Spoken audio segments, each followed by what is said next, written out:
Hey there, today I wanted to go over Iroi's materials. I will also put up a graphic as a TLDR, and I also am working on a spreadsheet so you can see what it costs for each level. In case you don't want to go to level 80 for some reason, you can check out what it costs for each level. The spreadsheet is not done yet, but we'll go over that at the end of the video. The first material we are gonna go over is a boss material. This is a black tome. You're gonna need these for her boss materials. Then for her weekly materials, you're gonna need the good boy stamps. Keep in mind on the graphic, it does say 35, but that's for level every single skill.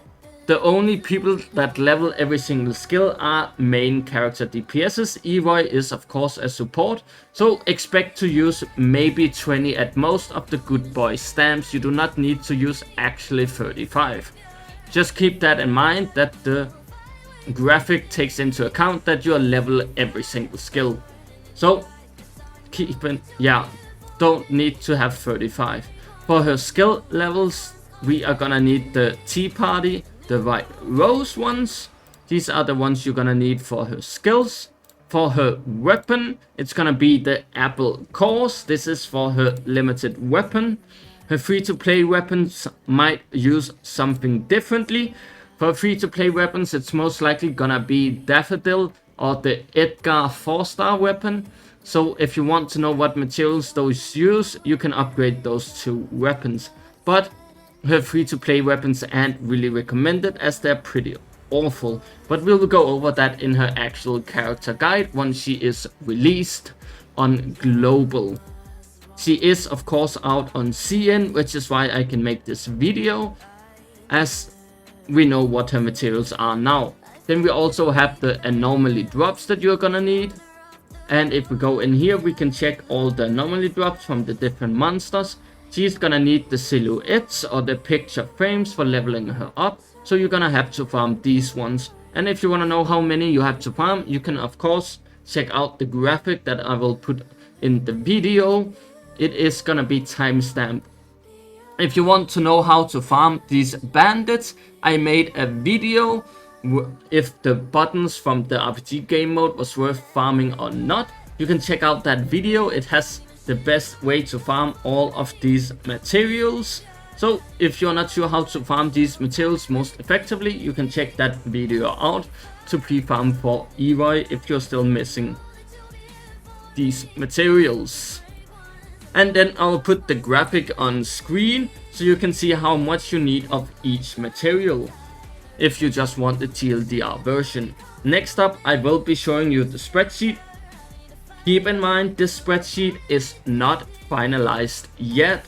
I will be working on this spreadsheet over the next 2 days, and it should be done soon. It should be done way before Iroi is out. It should take 1 or 2 days before it's out. As you can see here in the bottom right, it says VIP, work in progress for character material. And up here you can see it says materials, which is spelled wrong, which is why it's a work in progress. Then we have from level 0 to 20, and then all the way from 20 to 30, 30 to 40, 40 to 50, and so forth. You have the character XP listed here. I want to add the total XP cost to every one of these. But then you also have the P, B, and the Gs. What do these mean? This is the purple quality that gives 20k XP, and the B is the blue quality that should be giving 5k XP, and the green is the green quality that gives 1k XP. We also have the skill materials, which is the blue, purple, and green quality again. Then we have the weapon XP, the boss materials needed, the weekly materials needed, weapon materials needed, and all the anomaly drops needed. The anomaly drops is gonna be for everything of these. If you want me to change it to be similar to the beetle coins, I can do that. I will love feedback on how you want the spreadsheet set up, as this is to help you guys out. As you can see, for the beetle coins, this is for the character from level 0 to 80, or in this column specifically, it's level 0 to 20. It's gonna cost you this much beetle coins. And then from the weapon, then for the skills, and then the total beetle coins cost. If we go to the end here after level 80, we'll have the total cost to level everything to 80. And you can see here for the beetle coins, I have the character XP, I have the weapon XP and the skill XP, and then in the bottom right I have the total, which is 3.8 million beetle coins if you want to level everything. And then we have the total for all the other materials, as you can see if you want to check those out as well, which are also in the graphic. If you want me to change the anomaly drop to be character, weapon, skill, or whatever that needs anomaly drops, I can change that as well. Just let me know, give me feedback on how you want the spreadsheet set up, so I can make it the best for you guys possible. Anyway, keep in mind this is work in progress. Once this work in progress in the bottom right is removed, then it will be finalized. It should be done in 1 or 2 days, as I said. That is everything for this video. Hope you enjoy and hope to see you next time.